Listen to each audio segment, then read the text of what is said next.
Welcome to Abbe's cookery. இன்னைக்கு நம்ம அபிஸ் குக்கரியில சக்கரவள்ளி கிழங்கு புளிக்குழம்பு ரெசிபி தான் பார்க்க போறோம்.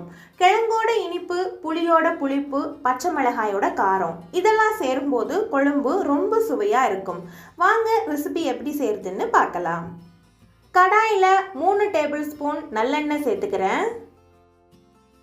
1/4 டீஸ்பூன் வெந்தயம், 1/2 டீஸ்பூன் கடுகு, காரத்துக்கு 2 பச்சை மிளகாய் நீள வாக்குல கீறி சேர்த்துக்கிறேன்.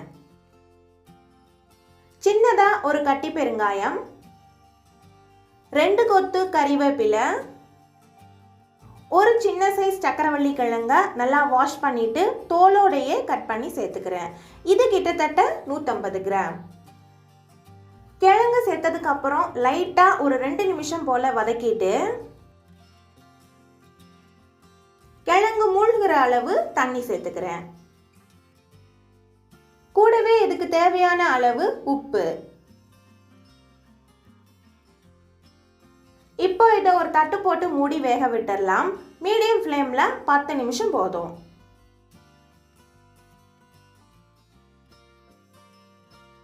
இப்படி கட் பண்ணி பார்த்தீங்கன்னா கிழங்கு கட் ஆகணும். அவ்வளோதான், கிழங்கு நல்லா வெந்துடுச்சு.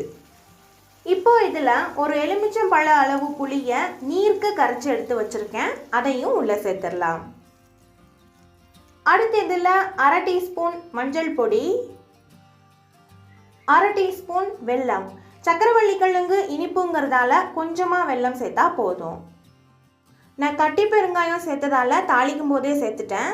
சப்போஸ் நீங்கள் பவுடராக சேர்க்குறதா இருந்தால் இந்த ஸ்டேஜில் சேர்த்துட்டு நல்லா கலந்து விட்டுடலாம்.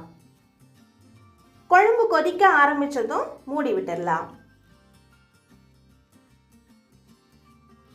பாருங்க, புளி நல்லா கொதிச்சு வத்தி ஓரங்கள்ல லைட்டா எண்ணெய் மேலிட வந்திருக்கு இல்லையா? இந்த ஸ்டேஜில் ஸ்டவ்வை ஆஃப் பண்ணிடலாம். அவ்வளோதான், சக்கரவள்ளி கிழங்கு புளிக்குழம்பு சூப்பராக ரெடி ஆயிடுச்சு.